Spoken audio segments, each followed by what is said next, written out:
The concept of jihad is one of the most misunderstood, misused and abused concepts today. In fact, the very term jihad and the term jihadi that we often read in the papers or hear on television, and also sometimes by politicians, to refer to people committing terrorist crimes in the name of Islam is offensive. It is offensive not only because it goes against the spirit and the letter of the law of Islam, but also because it goes against the basic definitions of jihad. The type of legitimate jihad that involves combat and fighting is best known as qital.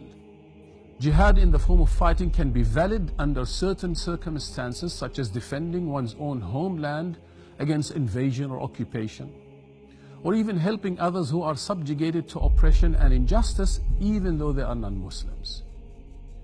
And because of the very nature of the seriousness of fighting, it is heavily regulated, and the scholars of Islam distinguish legitimate forms of jihad in the form of fighting from acts of terrorism.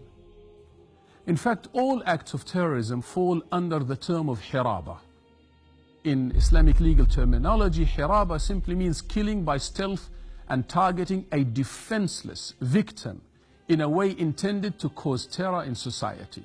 Essentially, if the target is an innocent person, a non-combatant, or a bystander, then the act is considered prohibited in our sacred law.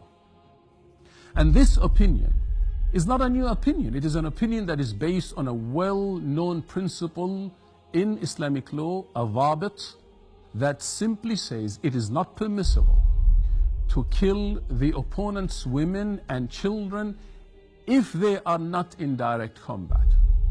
And this is based on the prophetic prohibition from the well-known hadith of Ibn Umar radiyallahu anhu, may God be pleased with him, as narrated by Imam Malik, Imam al-Shafi'i, Ahmad, Bukhari, Muslim, Ibn Majah, Abu Dawood, At-Tirmidhi, Al-Bayhaqi, and so many others. In other words, there is no doubt about this principle in our sacred law, that the killing of innocent people, regardless of who they are, and regardless of what justification one may come up with, such acts are prohibited in our sacred law. The nature of this prohibition is so specific and well defined that there can be no legal justification, nor can there be a legitimate Sharia excuse for circumventing this convention of war by targeting non-combatants or civilians whatsoever. In other words, you cannot, under the guise or the label of anything to do with Islam, justify the killing of innocent people, or justify the killing of people who are not in direct combat with you, regardless of the excuse and the justification. There are many fatwas or legal opinions that have been issued of recent time condemning acts in the name of Islam that end up killing innocent people, bystanders, under the guise of jihad.